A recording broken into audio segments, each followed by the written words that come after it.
السلام علیکم ورحمۃ اللہ وبرکاتہ ان الحمد للہ وصلی اللہ علی نبینا محمد ومن والاه اما بعد۔ معزز سامعین کرام، آج کے درس کا عنوان ہے اسلام، انسانی حقوق اور ذمہ داریاں۔ دور حاضر میں مغربی علمبرداروں کی تحریک حقوق میگنا کارٹا کی منشور 15 جون 1215 عیسوی سے ہوا اور اس تحریک کا نقطۂ اختتام اقوام متحدہ کی منشور انسانی حقوق 10 دسمبر 1948 کو ہوا، جبکہ رسول اللہ صلی اللہ علیہ وسلم کا دستور ان سے کئی صدیاں پہلے 10 ہجری کو نافذ العمل آ چکا تھا۔ رسول اللہ صلی اللہ علیہ وسلم نے اس تاریک دور میں انسان کو انسانیت نوازی کا عملی درس دیا، انہیں حقوق و فرائض اور ذمہ داریوں سے آگاہ کیا۔ امن و امان کے منشور اعظم حجۃ الوداع کو نافذ العمل بنا کر دستور حیات کا لازمی عنصر، جز اور حصہ بنا دیا۔ صحیح بخاری حدیث نمبر 1739، مسند احمد حدیث نمبر 23489، صحیح سنن ابی داؤد حدیث نمبر 1905 میں ہے کہ آپ صلی اللہ علیہ وسلم نے حجۃ الوداع کا خطبہ دیتے ہوئے زندگی، مساوات، آزادی، کام، رہن سہن،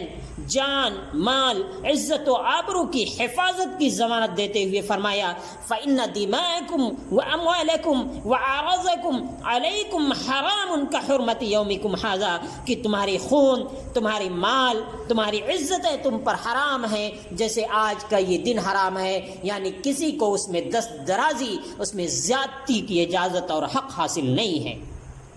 رنگ و نسل کے امتیاز کو ختم کرتے ہوئے فرمایا، کسی عربی کو عجمی پر، کسی عجمی کو عربی کو پر، کسی کو کالے کو گورے پر، کسی گورے کو کالے پر کوئی فضیلت و برتری نہیں ہے مگر تقوی کی بنیاد پر۔ سب کو ایک رب کا بندہ اور آدم علیہ السلام کی اولاد قرار دے کر بھائی بھائی بنا دیا۔ ظلم و زیادتی پر کاری ضرب لگائی، عدل و انصاف کا حکم دیا، کیونکہ یہ ہر انسان کا حق اور ذمہ داری ہے۔ اللہ تبارک و تعالی نے خود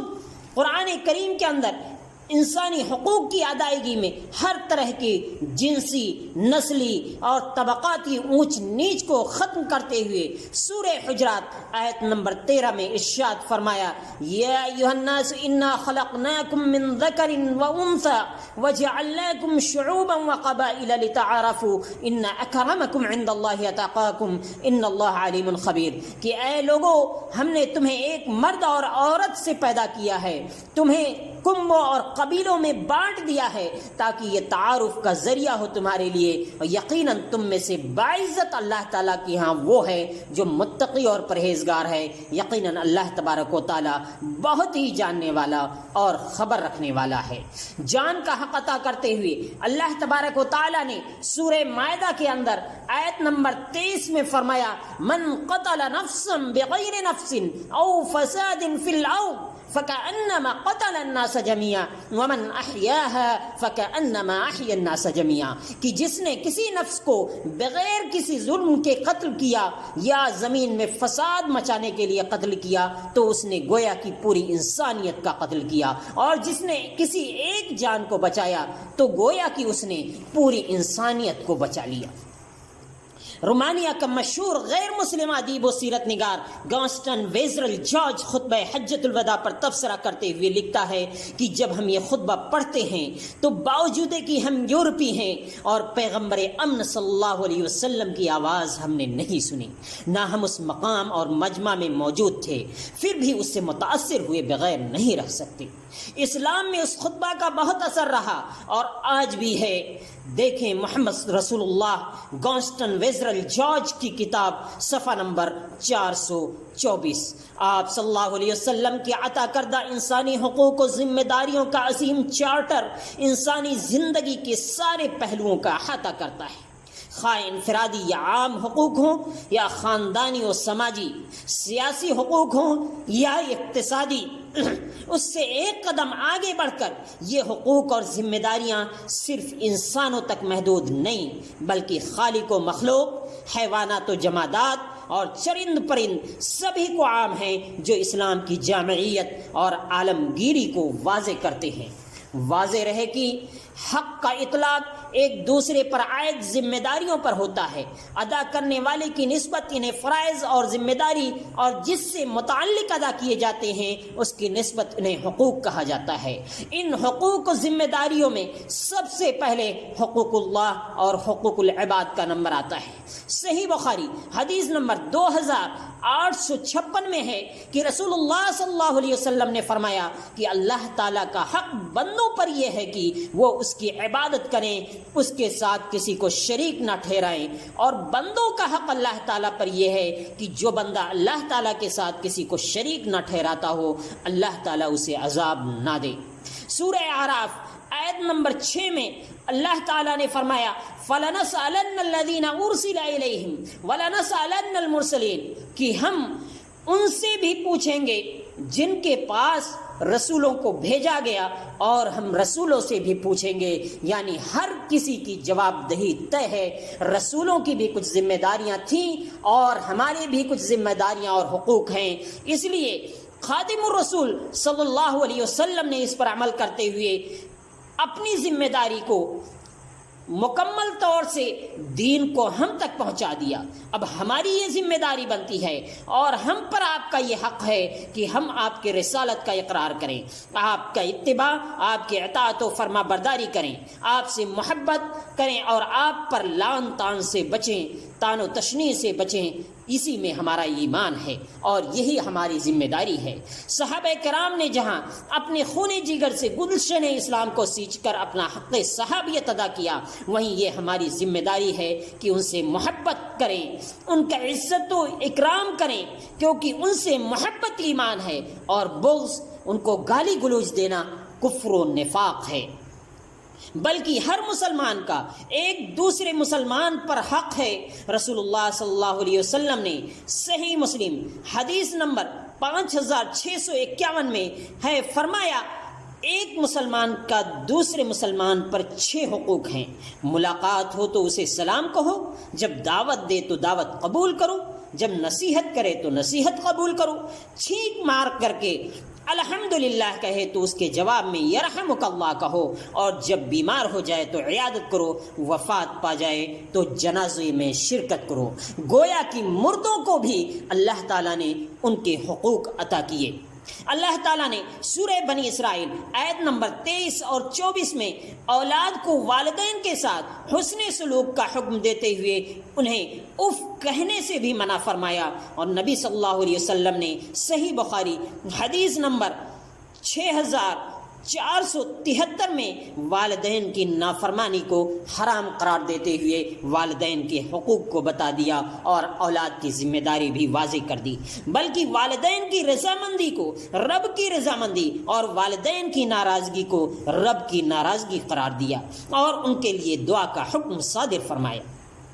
وہیں والدین کو اولاد کے قتل سے منع فرمایا، ان کے بہترین تعلیم و تربیت اور نماز کا حکم دیتے ہوئے عقیقہ کرنے، اچھا نام رکھنے، اچھا رشتہ کرنے کا حکم دیا اور یہ ذمہ داری عطا کی۔ سورہ انعام آیت نمبر 151 میں اللہ تبارک و تعالیٰ کا ارشاد ہے لا تقتلوا اولادکم من املاق نحن نرزقکم وایاہم، تم اپنی اولاد کو فاقہ اور فقر کے ڈر سے قتل نہ کرو، ہم تمہیں بھی روزی دیتے ہیں اور انہیں بھی روزی دیتے ہیں۔ اس میں ان کے لیے عبرت و نصیحت ہے جو بچوں کو پیٹ ہی میں قتل کر دیتے ہیں اور اس کے علاوہ دیگر طریقوں سے قتل کر دیتے ہیں اور فیملی پلاننگ کرتے ہیں اور سمجھتے ہیں کہ وہ ان کی روزی کے مالک ہیں، گویا کہ ان سے زندگی کا حق چھین لیتے ہیں۔ بیوی اور شوہر کے حقوق اور ذمہ داریوں کو واضح کرتے ہوئے سورہ بقرہ آیت نمبر 228 میں اللہ تبارک و تعالیٰ نے ارشاد فرمایا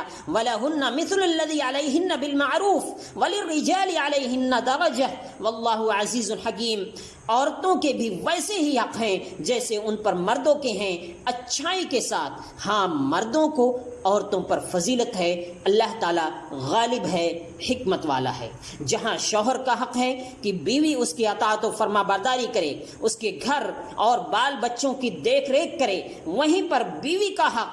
ہے اور شوہر کی ذمہ داری ہے کہ اس کے نان و نفقہ، کھانے پینے، رہنے سہنے کی ذمہ داری اٹھائے اور اس کے ساتھ بہتر سلوک کرے، بلکہ بہتر شخص اور بہتر شوہر وہ ہے جو اپنی بیوی کے لیے بہتر ہو۔ ایک پڑوسی کا دوسرے پڑوسی پر حق اور ذمہ داری یہ ہے کہ اس کے ساتھ بھلائی کرے، اسے تکلیف نہ دے، اسے بھوکا نہ سونے دے، بلکہ صحیح مسلم